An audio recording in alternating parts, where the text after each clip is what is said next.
Video like जरूर कर लीजिए और ऐसे वीडियो लगातार फ्री में पाने के लिए चैनल को तुरंत सब्सक्राइब कर लीजिए और बेल आइकन को जरूर टैप कर लीजिए ताकि आगे भी सारे वीडियो आपको मिलते रहे। यूट्यूब में फॉलो करते हैं तो प्लीज ये वाला फ्री टेलीग्राम चैनल जरूर ज्वाइन कर लीजिएगा। सारे नोटिफिकेशन सारे अपडेट यहीं पे आते हैं, ध्यान रखिए। Good morning friends, my name is Chandravardhan and I welcome you all to Study for Civil Services, one of the India's leading educational platforms। दोस्तों, आज से हम लोग बिहार का परिचय जानने की कोशिश करेंगे। इससे पहले हम लोग आर्थिक सर्वेक्षण पढ़ चुके हैं, इकोनॉमिक सर्वे पढ़ चुके हैं, बजट पढ़ चुके हैं और ज्योग्राफी के विभिन्न टॉपिक्स हम लोग देख चुके हैं बिहार के बारे में। आज से बिहार जीके के तहत हम लोग बिहार का बेसिक परिचय प्राप्त करेंगे, जिसमें हम लोग बिहार के बारे में जानेंगे, बिहार का भौगोलिक परिचय होगा एक तरह से, और बिहार की जनगणना, बिहार का जो भी जिला है, कौन सा जिला किस स्टेट को टच करता है, या फिर बिहार का जो चौहद्दी है, बिहार की जनसंख्या से जुड़े हुए विभिन्न तथ्य हैं, इन सब के बारे में जानेंगे। जो बेसिक परिचय होता है, जहां से क्वेश्चन पूछा जाता है बीपीएससी में, और बीपीएससी 67th में 1 या 2 क्वेश्चन यहाँ से पूछे जाने की पूरी संभावना होगी। और इसके बाद फिर करंट अफेयर्स के बारे में भी हम लोग देखने वाले हैं। ठीक है, तो चलिए देखते हैं बिहार का परिचय। ये कुछ नंबर्स हैं हमारे, जहां से आप जुड़ सकते हैं हमारे पेड ग्रुप से और तैयारी कर सकते हैं, तो जरूर जुड़िए। अब हम लोग चलते हैं बिहार के बारे में देखते हैं। तो बिहार के बारे में यदि देखना है तो सबसे पहले बिहार के मैप पर कमांड होना चाहिए।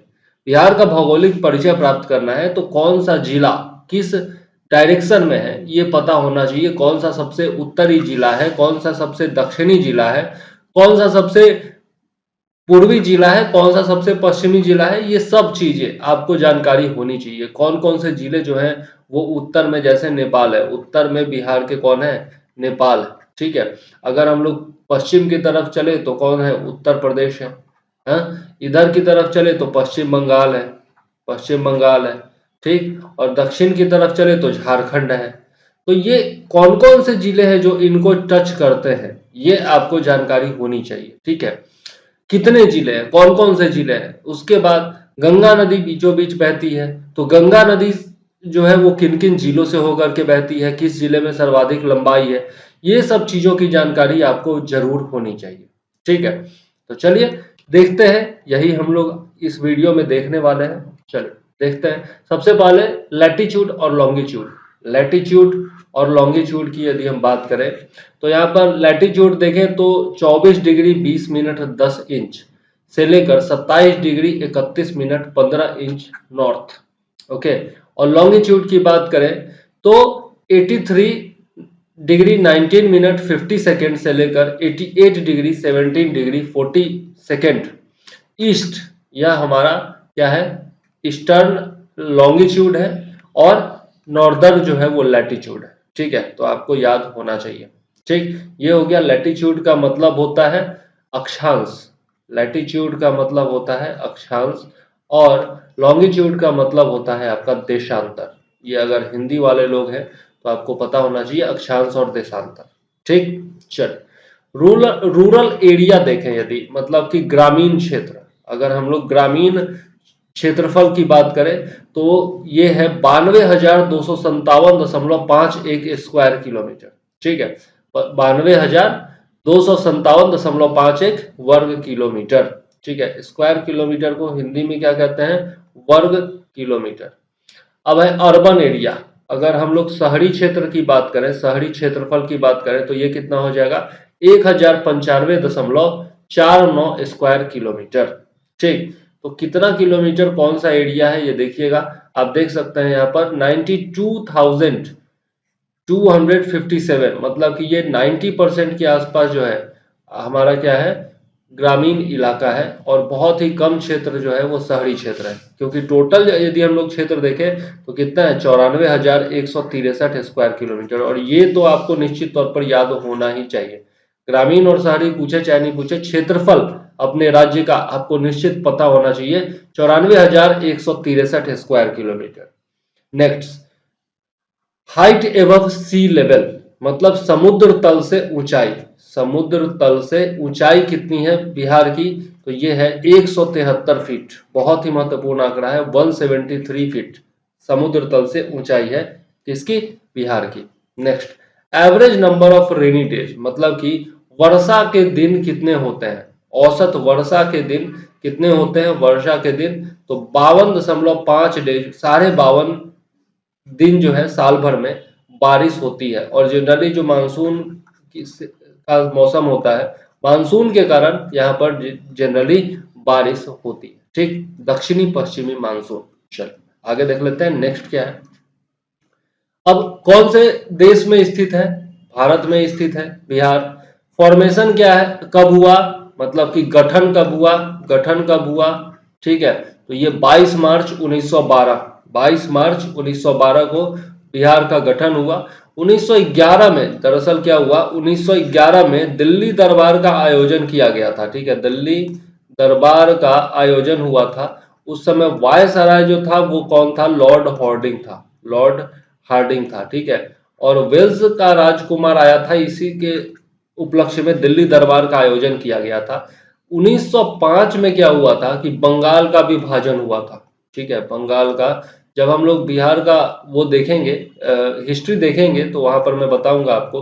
बंगाल का विभाजन हुआ था 1905 में। ठीक है, जो कि किसने किया था, लॉर्ड कर्जन ने किया था, लॉर्ड कर्जन ने बंगाल का विभाजन किया था।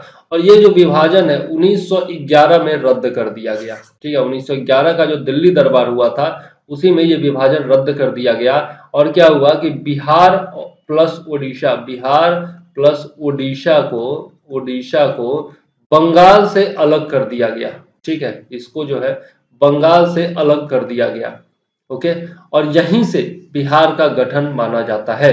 तो 1911 में ये डिसीजन लिया गया था दिल्ली दरबार में कि बिहार और उड़ीसा को बंगाल से अलग कर दिया जाएगा, पृथक कर दिया जाएगा। और 22 मार्च 1912 को ये इंप्लीमेंट हो गया था, लागू हो गया था। ठीक है, तो इसी कारण से हम लोग 22 मार्च को बिहार दिवस भी मनाते हैं। ठीक, और गठन इसका जो हुआ था, फॉर्मेशन, वो 22 मार्च 1912 माना जाता है। इसके बाद ओडिशा भी जो है, ओडिशा जो है वो भी अलग हो गया था। कब, 1 अप्रैल 1936, 1 अप्रैल 1936 को आपका जो ओडिशा था वो भी बिहार से अलग हो गया था। ठीक है, ये याद रखिएगा। लेकिन अगर बिहार दिवस पूछे तो 22 मार्च 1912, और फॉर्मेशन पूछे तो 22 मार्च 1912 ही होगा। चलिए, अब कैपिटल क्या है, राजधानी क्या है, पटना है। सबसे बड़ा शहर जो है वो भी पटना है। जिले टोटल कितने हैं बिहार में, 38 जिले हैं। ठीक है, गवर्नमेंट की यदि बात करें तो गवर्नर कौन है, श्री फागू चौहान है। ठीक है, ये याद रखिएगा, श्री फागू चौहान गवर्नर है। चीफ मिनिस्टर की बात करें तो नीतीश कुमार है। ठीक, नीतीश कुमार पिछले 12-13 सालों से नीतीश कुमार ही है, और लगातार यही रहने भी वाले हैं, क्योंकि इधर उधर ढुलकते रहते हैं, कभी राजद के साथ, कभी बीजेपी के साथ, लेकिन मुख्यमंत्री का पद ये कभी छोड़ते नहीं है। ठीक है, मुख्यमंत्री इन्हीं को रहना है, सरकार चाहे किसी के साथ मिलकर के बना ले। ठीक है, तो बाकी जो गवर्नमेंट का स्ट्रक्चर है, कौन से मंत्री का कौन सा विभाग है, यह सब अभी बांटा नहीं गया है, क्योंकि हाल ही में सरकार का परिवर्तन हुआ है। तो उसके बारे में भी हम लोग आएंगे जैसे ही सरकार का गठन होता है। ठीक है, नेक्स्ट है लेजिस्लेचर। यदि हम लोग देखें, मतलब लेजिस्लेचर का कहने का मतलब विधायिका। लेजिस्लेचर को हिंदी में क्या कहते हैं, विधायिका। अब इसके अंतर्गत क्या आएगा, इसके अंतर आएगा आपका विधान परिषद, विधान परिषद जिसको कि लेजिस्लेटिव काउंसिल कहेंगे, और लेजिस्लेटिव असेंबली मतलब विधान सभा, विधान सभा। अब बिहार में क्या है, बाई कैमरल लेजिस्लेचर है, मतलब द्विसदनीय विधायिका है। इसको कहते हैं बाई कैमरल, का मतलब द्विसदनीय विधायिका। मतलब यहाँ पर क्या है, 2 सदन है, एक उच्च सदन, एक निम्न सदन। उच्च सदन क्या हो जाएगा, विधान परिषद, और निम्न सदन क्या हो जाएगा, लेजिस्लेटिव असेंबली यानी कि विधानसभा। अब विधान परिषद में टोटल सीटें कितनी हैं, 75 सीटें, 75। और जो विधानसभा की सीटें हैं वो कितनी हैं, 243 है। ठीक है, ये याद रखना चाहिए आपको, दोनों जो तथ्य है वो जरूरी है। आगे, अब यहाँ पर भी मैं, यहीं पर मैं बता दूं कि लोकसभा के लिए बिहार से कितने सदस्य सांसद चुने जाते हैं। तो लोकसभा के लिए बिहार से 40 सांसद चुने जाते हैं। ठीक है, लोकसभा की सीटें बिहार में कितनी है, 40 है। ठीक है, हालांकि वो भी आगे हम लोग देखेंगे। हाई कोर्ट, हाई कोर्ट देखें तो एक हाई कोर्ट है, पटना हाई कोर्ट। ठीक है, एरिया यदि देखें तो टोटल एरिया 94,163 किलोमीटर स्क्वायर या फिर 36,357 स्क्वायर मील, ये पहले भी बता चुका हूं। पॉपुलेशन की बात करें यदि 2011 की जनगणना के अनुसार तो टोटल पॉपुलेशन जो है वो 10,40,99,452 है। ठीक है, याद रखिएगा, फिलहाल 12 करोड़ के आसपास है। डेंसिटी की बात करें, घनत्व, जनसंख्या घनत्व, तो 1106 प्रति किलोमीटर स्क्वायर है। मतलब एक वर्ग किलोमीटर में कितने लोग निवास करते हैं हमारे यहाँ? 1106 लोग निवास करते हैं, इसका यही मतलब हुआ। ठीक है, याद रखिएगा, ये पॉपुलेशन डेंसिटी है। या फिर 2850 स्क्वायर मील है, मतलब कि एक स्क्वायर मील में 2850 लोग निवास करते हैं। टाइम जोन देखें तो GMT प्लस 530 ही होगा, जो कि भारत का ऑल ओवर इंडिया का टाइम जोन है। ठीक है, ये है आपका ग्रीनविच मीन टाइम इसको कहते हैं। GMT का मतलब क्या होता है? ग्रीनविच मीन टाइम, मीन का मतलब मध्य समय। ठीक है, ये GMT का मतलब हो गया, ग्रीनविच मीन टाइम। आगे ऑफिशियल लैंग्वेज क्या है? हिंदी है, मतलब आधिकारिक जो भाषा है वो हिंदी है बिहार। ठीक, इसके बाद देखिए डिवीजन देखें, या फिर इसको हम लोग जो है ना कल देखेंगे, नेक्स्ट वीडियो में देखेंगे।